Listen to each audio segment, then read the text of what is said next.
Carta aos Gálatas, capítulo 1. O outro evangelho.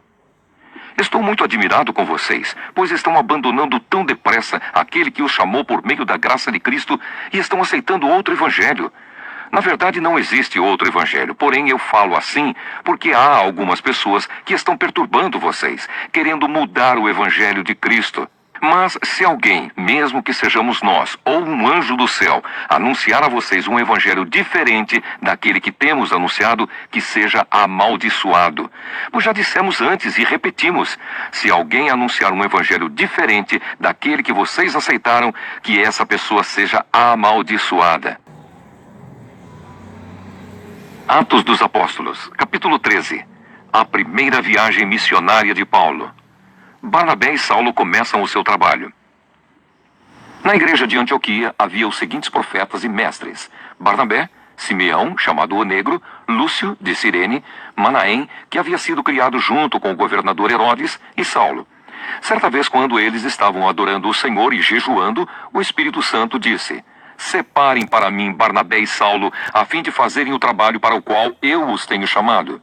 Então eles jejuaram e oraram, e puseram as mãos sobre Barnabé e Saulo, e os enviaram na sua missão. Em Chipre. Barnabé e Saulo, tendo sido enviados pelo Espírito Santo, foram até a cidade de Seleucia, e dali embarcaram para a ilha de Chipre. Quando chegaram à cidade de Salamina, começaram a anunciar a palavra de Deus nas sinagogas, e eles tinham João Marcos para ajudá-los no trabalho missionário. Eles atravessaram toda a ilha, chegando até a cidade de Pafos. Ali encontraram um judeu que era mágico e falso profeta, chamado Bar-Jesus. Ele era amigo de Sérgio Paulo, o governador da ilha, que era um homem muito inteligente. O governador mandou chamar Barnabé e Saulo, pois queria ouvir a palavra de Deus. Mas o mágico Elimas, este é o nome dele em grego, era contra os apóstolos. Ele não queria que o governador aceitasse a fé cristã. Então Saulo, também conhecido como Paulo, cheio do Espírito Santo, olhou firmemente para Elimas e disse: filho do diabo, inimigo de tudo que é bom, homem mau e mentiroso, por que é que você não para de torcer o verdadeiro ensinamento do Senhor? Agora escute, o Senhor vai castigá-lo, você ficará cego e não verá a luz do sol por algum tempo. No mesmo instante, Elimas sentiu uma nuvem escura cobrir os seus olhos e ele começou a se virar para todos os lados, procurando alguém que o guiasse pela mão. Quando o governador viu isso, creu e ficou muito admirado com os ensinamentos a respeito do Senhor Jesus. Em Antioquia da Pisídia. Paulo e os seus companheiros navegaram da cidade de Pafos até Perge, uma cidade da província da Panfilha. Porém, João Marcos os deixou e voltou para Jerusalém. Eles continuaram a viagem, indo de Perge até a cidade de Antioquia, no distrito da Pisídia. No sábado, entraram na sinagoga e sentaram-se. Depois da leitura da lei de Moisés e dos livros dos profetas, os chefes da sinagoga mandaram dizer a eles: irmãos, se vocês têm alguma palavra para animar o povo, podem falar agora. Então Paulo se levantou, fez um sinal com a mão pedindo silêncio e começou a dizer: homens de Israel e todos vocês não-judeus que temem a Deus, escutem. O Deus do povo de Israel escolheu os nossos antepassados quando moravam na terra do Egito e fez deles um grande povo. Ele os tirou de lá com grande poder e no deserto aguentou aquela gente durante 40 anos. Ele destruiu 7 povos na terra de Canaã e o povo de Israel se tornou dono das terras deles. Tudo isso levou uns 450 anos. Depois disso, Deus lhes deu juízes até o tempo de Samuel. Quando o povo pediu um rei, ele lhes deu Saul, filho de Quis, da tribo de Benjamim, para ser rei deles durante 40 anos. Depois que tirou Saul, Deus pôs Davi como rei e disse isto a respeito dele: encontrei em Davi, filho de Jessé, o tipo de pessoa que eu quero e que vai fazer tudo o que eu desejo.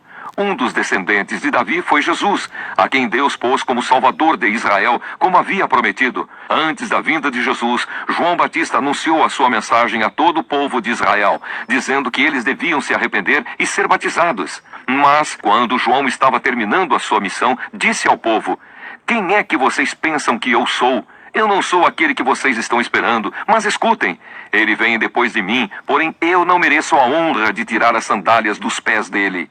Paulo continuou: meus irmãos, descendentes de Abraão e também vocês não-judeus que temem a Deus, escutem.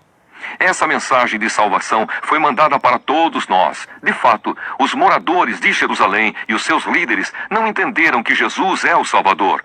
E também não compreenderam as palavras dos livros dos profetas, que são lidos todos os sábados. Mesmo assim, ao condenarem Jesus, eles estavam cumprindo essas profecias.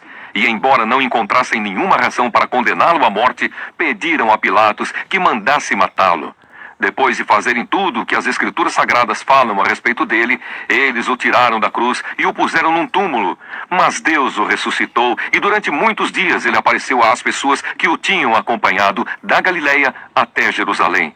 Agora, essas pessoas são testemunhas que falam a respeito de Jesus ao povo de Israel. E nós estamos aqui para trazer o Evangelho a vocês.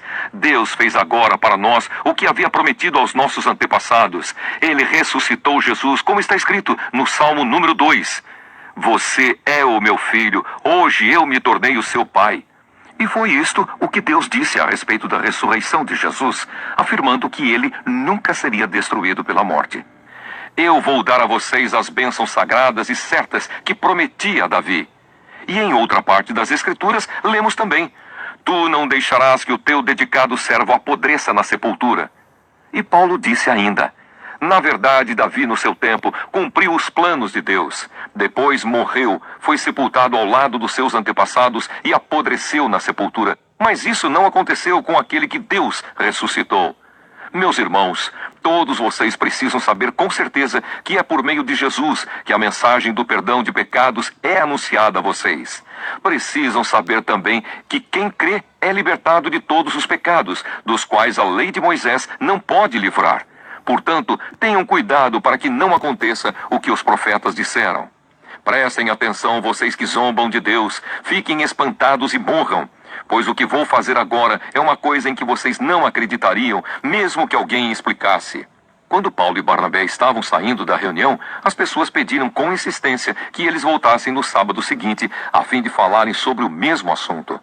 Depois da reunião, muitos judeus e outras pessoas convertidas ao judaísmo acompanharam Paulo e Barnabé, que falavam com eles e animavam todos para que continuassem firmes na graça de Deus. No sábado seguinte, quase todos os moradores da cidade foram ouvir a palavra do Senhor. Quando os judeus viram aquela multidão, ficaram com muita inveja. Então começaram a dizer o contrário do que Paulo dizia e o insultaram. Porém, Paulo e Barnabé falaram com mais coragem ainda. Eles disseram: Era necessário que a palavra de Deus fosse anunciada primeiro a vocês, que são judeus. Mas, como vocês não querem aceitá-la e acham que não merecem receber a vida eterna, então agora nós vamos anunciar a palavra aos não-judeus. Pois esta é a ordem que o Senhor Deus deu a nós, o seu povo. Eu coloquei você como luz para os outros povos, a fim de que você leve a salvação ao mundo inteiro. Quando os não-judeus ouviram isso, ficaram muito alegres e começaram a dizer que a palavra do Senhor era boa. E creram todos os que tinham sido escolhidos para ter a vida eterna. A palavra do Senhor se espalhou por toda aquela região. Mas os judeus atiçaram as mulheres não-judias da alta sociedade convertidas ao judaísmo e também os homens mais importantes da cidade. E começaram a perseguir Paulo e Barnabé e os expulsaram daquela região. Então os apóstolos sacudiram a poeira das suas sandálias em sinal de protesto contra eles e foram para a cidade de Icônio. E os cristãos de Antioquia continuaram muito alegres e cheios do Espírito Santo.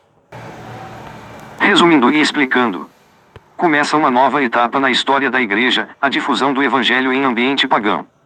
A igreja de Antioquia já se apresenta organizada, funções partilhadas e decisões tomadas pela Assembleia, em clima de oração e discernimento, clima referendado pelo Espírito Santo.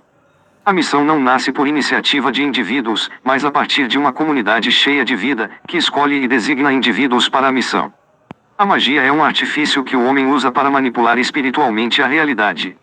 Elimas é chamado filho do diabo, aquele que divide, porque ele quer impedir a força do evangelho e cria obstáculos para a conversão do procônsul. Mas, o evangelho é força de Deus, vence a magia alienadora e liberta o homem, para este viver o caminho de Jesus Cristo. O primeiro discurso de Paulo reflete a estrutura da sua catequese, comparar com a catequese de Pedro em Atos 10 versos 34 a 43. A ideia-chave é a salvação, fruto da ressurreição de Cristo. A história de Israel, conduzida por Deus, é um passado de promessas em tensão para o seu cumprimento. É em Jesus que Deus as cumpre, transformando a história passada num presente que antecipa todo o futuro. Embora conhecendo as promessas, as autoridades de Israel rejeitaram Jesus e o mataram. Deus, porém, o ressuscitou, tornando-o o Salvador de todos os homens. É o que as Escrituras anunciam e os apóstolos testemunham. A profissão de fé expressa nessa catequese não é teoria abstrata, é experiência profundamente ligada à história, na qual se revela o acontecimento salvífico e na qual Deus nos chama para construirmos o futuro libertador antecipado em Jesus ressuscitado. Os missionários cristãos estão entre dois grupos: os pagãos, que os acolhem com entusiasmo e alegria, e os judeus, que têm ciúmes, os recusam e reagem com violência. É um momento histórico para o cristianismo, a passagem do mundo judaico para o mundo dos pagãos. E a espada de dois gumes que divide os grupos não é mais a lei, mas a palavra de Deus, isto é, o anúncio da salvação. Este exige ser acolhido para que possa introduzir os homens na vida inaugurada por Jesus ressuscitado. A experiência cristã não é apenas uma variante reformista do judaísmo.